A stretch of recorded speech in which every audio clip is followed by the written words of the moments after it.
Hey folks, good morning and welcome to another episode of Steelers Morning Rush. I'm Alan Saunders. It's Monday, September 8th, back in Pittsburgh after a quick trip to New Jersey to see Steelers beat the New York Jets in week 1 of the NFL season. Heck of a game. Wasn't really expecting to be entertained while I was there. I was expecting a bit of a slog. Ends up being one of the better games on the schedule from week 1 of the NFL. Let's talk about the season in general, but we'll spin this back around to the Pittsburgh Steelers here shortly. It has become somewhat fashionable in recent years to promote the overreaction to things that happen to NFL teams on Sundays, and at no point in the year is that overreaction dumber than after week 1. Now, if you know me and you know this channel, you know that's not really what I'm all about. But so today we're going to talk about how not to overreact to what you saw in week 1. And this is something that I harp on all the time. So I don't know, maybe some of you longtime members of the audience here will have heard some of this take before, but we'll share it and we'll try to keep it fresh. And we'll try to apply it to what happened to the Steelers on Sunday in New York, Jersey. If something happens that you were not expecting to happen in week 1 of the NFL season, you almost certainly should not overreact to that.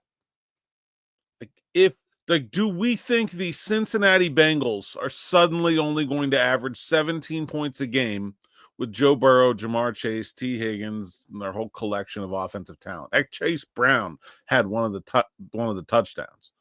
Or do we assume that the Bengals, with the collection of skill position players that has made them one of the most prolific offenses in the NFL when they're healthy over the last few years, is going to continue to be that for most of the rest of the season? It's the second thing, right? Like, week 1 is weird. People are feeling things out. Nobody plays in the preseason anymore. There's a lot of newness. The league turnover has never been higher. I think somewhere around 80% of the teams had 50% turnover. Like there's a lot that we're still learning about these teams, and these teams are still learning about each other. But one game should not be enough to let go of strongly held priors like Joe Burrow is good. Okay.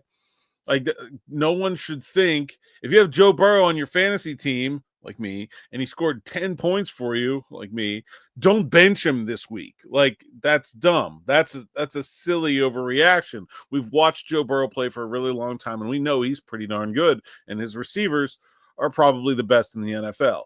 Now, there are other instances where something that you did not expect to see happen, but maybe there's some track record for it, right?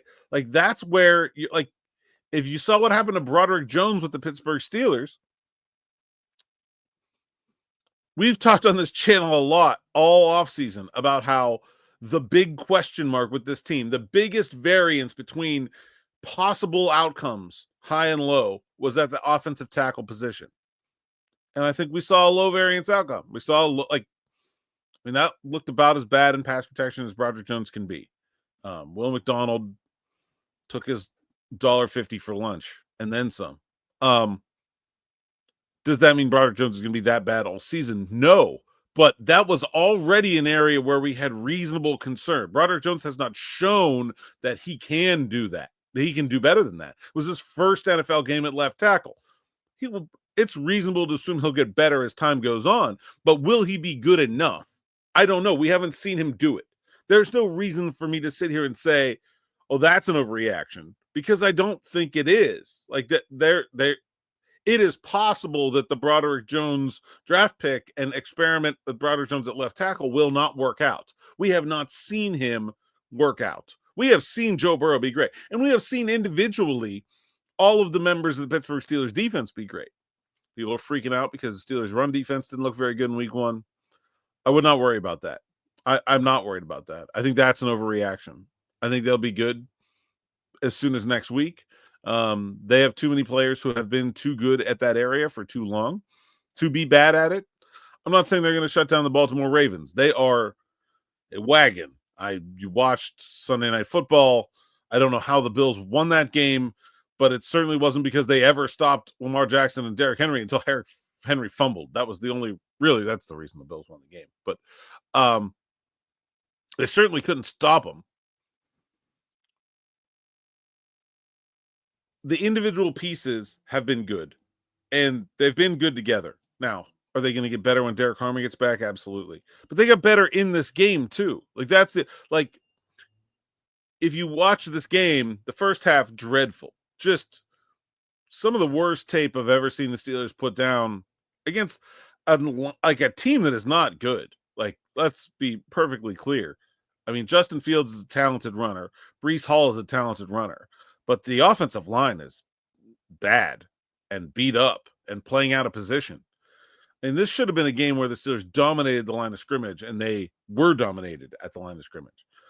But as you see the game go on, the second half, the line of scrimmage stuff gets a little better. Now, they missed some tackles in the second half, but they were not getting gashed like they were in the first half in terms of guys just not being anywhere near the ball. And there's some hero ball in there too. And guys in the locker room admitted they thought that was a problem. Guys trying to make plays and getting out of assignments. But by the end of the game, Steelers have a real chance to win this game, and the offense, after carrying the team all day long, finally stubs its toe and goes 3 and out in a really, really bad situation. Punts the ball back to the Jets with 5 minutes left. The way the Jets have been running the ball all game, that's probably the end of it. 5 minutes. I mean, they scored at will, pretty much. Couldn't get it done there. 3 and out. Right. Nice tackle. I think it was Eccles. Cam Hayward made probably his best play of the game. One-arm tackle of Breece Hall in the hole while he's got a guard draped all over him.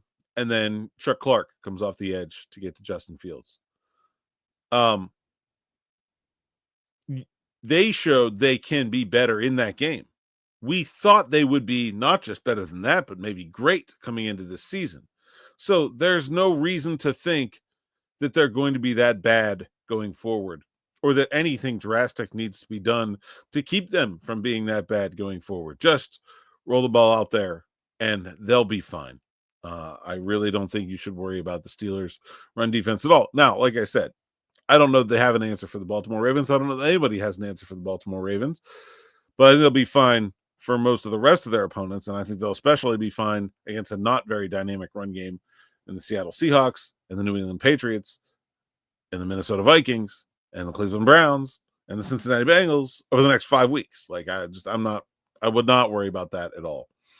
If you give me the Steelers rushing total they gave up to the Jets as an over-under, I'm taking the under in each of the next 4 weeks, 5 weeks. Like, I do not believe that'll happen again.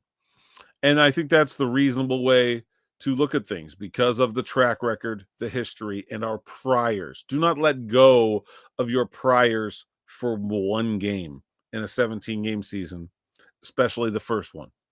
Now, like I said, at tackle, that is our prior. That this may not work out. And I think that's reasonable to have some serious concern about Broderick Jones at this point. But there are no other options. The Steelers have burned the boats there. We talked earlier this offseason about the lack of depth at tackle and the fact that they did not bring in someone who was even a reasonable replacement for Broderick Jones if things don't go well. They didn't. There's no one. You can't get a like. You just can't. Like, there won't be a tackle available in March that is a reasonable replacement for Broderick Jones. Probably. It's not a good free agent class. This is as bleak of a situation there is in terms of if this doesn't work, then what? The Steelers almost have no choice, no matter how badly he plays, to give Broderick Jones at least 10 games. At least. Maybe more. Like, because there's nothing else to do. There's no one to bring in. There's no one else to play that could even plausibly be an upgrade in the big picture. So I think if you're concerned about the offensive line, it's a valid concern. If you're concerned about the defense, just wait. I think they're going to be fine.